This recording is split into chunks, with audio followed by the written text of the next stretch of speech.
ಕರ್ನಾಟಕದಲ್ಲಿ ವಂಶವೃಕ್ಷ ಪ್ರಮಾಣಪತ್ರ ಅಂದ್ರೆ ಫ್ಯಾಮಿಲಿ ಟ್ರೀ ಸರ್ಟಿಫಿಕೇಟ್ ಪಡ್ಕೊಳ್ಳೋದು ಹೇಗೆ ಬನ್ನಿ ಈ ಬಗ್ಗೆ ಪೂರ್ತಿಯಾಗಿ ತಿಳ್ಕೊಳ್ಳೋಣ.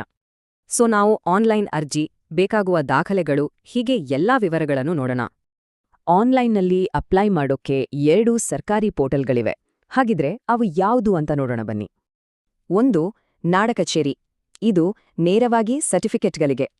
ಇನ್ನೊಂದು ಸೇವಾ ಸಿಂಧು, ಇಲ್ಲಿ ಬೇರೆ ಸರ್ಕಾರಿ ಸೇವೆಗಳು ಸಿಗುತ್ತೆ. ಸರಿ, ಮೊದಲು ನಾಡ ಕಚೇರಿ ಪೋರ್ಟಲ್ನಲ್ಲಿ ಅಪ್ಲೈ ಮಾಡೋದು ಹೇಗೆ ಅಂತ ನೋಡೋಣ. ವೆಬ್ಸೈಟ್ಗೆ ಹೋಗಿ ಮೊಬೈಲ್ ನಂಬರಿಂದ ಲಾಗಿನ್ ಮಾಡಿ, ಆಮೇಲೆ ಫ್ಯಾಮಿಲಿ ಟ್ರೀ ಸರ್ಟಿಫಿಕೇಟ್ ಅಂತ ಸೆಲೆಕ್ಟ್ ಮಾಡಿ, ಅಷ್ಟೇ.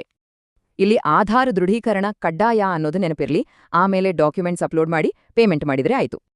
ಈಗ ಸೇವಾ ಸಿಂಧು ಪೋರ್ಟಲ್ ಕಡೆಗೆ ಬರೋಣ. ಇಲ್ಲಿ ಪ್ರೋಸೆಸ್ ಹೇಗಿದೆ ಅಂತ ನೋಡೋಣ. ಇಲ್ಲೂ ಪ್ರೋಸೆಸ್ ತುಂಬಾನೇ ಸಿಂಪಲ್. ಲಾಗಿನ್ ಮಾಡಿ, ಸರ್ವಿಸ್ ಹುಡುಕಿ, ಫಾರ್ಮ್ ತುಂಬಿ, ಆಧಾರ್ ಸೈನ್ ಮಾಡಿದ್ರೆ ಮುಗೀತು. ಯಾವ ಪೋರ್ಟಲ್ ಆದ್ರೂ ಸರಿ, ಕೆಲವು ಡಾಕ್ಯುಮೆಂಟ್ಸ್ ಮಾತ್ರ ಪಕ್ಕಾ ಬೇಕೇ ಬೇಕು. ನೋಡಿ, ಈ ಲಿಸ್ಟಲ್ಲಿರೋ ಎಲ್ಲಾ ಡಾಕ್ಯುಮೆಂಟ್ಸ್ ರೆಡಿ ಇಟ್ಕೊಂಡ್ರೆ ಪ್ರೋಸೆಸ್ ಎಕ್ದಮ್ ಫಾಸ್ಟಾಗತ್ತೆ. ಹಾಗಿದ್ರೆ ಈ ಸರ್ಟಿಫಿಕೇಟ್ಗೆ ಎಷ್ಟು ಖರ್ಚಾಗುತ್ತೆ, ಎಷ್ಟು ದಿನ ಬೇಕು, ಮತ್ತೆ ಇದರ ವ್ಯಾಲಿಡಿಟಿ ಏನು ಅಂತ ನೋಡೋಣ. ಅಪ್ಲಿಕೇಶನ್ ಫೀಸ್ ತುಂಬಾನೇ ಕಡಿಮೆ, ಜಸ್ಟ್ 25ರಿಂದ 40 ರೂಪಾಯಿ ಅಷ್ಟೇ. ಅಪ್ಲೈ ಮಾಡಿದ್ಮೇಲೆ ಸರ್ಟಿಫಿಕೇಟ್ ಕೈ ಸೇರೋಕೆ ಹೆಚ್ಚು ಕಡಿಮೆ 7ರಿಂದ 15 ದಿನ ಆಗ್ಬಹುದು. ಒಮ್ಮೆ ಈ ಸರ್ಟಿಫಿಕೇಟ್ ಬಂತು ಅಂದ್ರೆ ಮುಗೀತು, ಇದಕ್ಕೆ ಲೈಫ್ ಟೈಮ್ ವ್ಯಾಲಿಡಿಟಿ ಇರುತ್ತೆ. ಇದು ತುಂಬಾ ಇಂಪಾರ್ಟೆಂಟ್ ಪಾಯಿಂಟ್.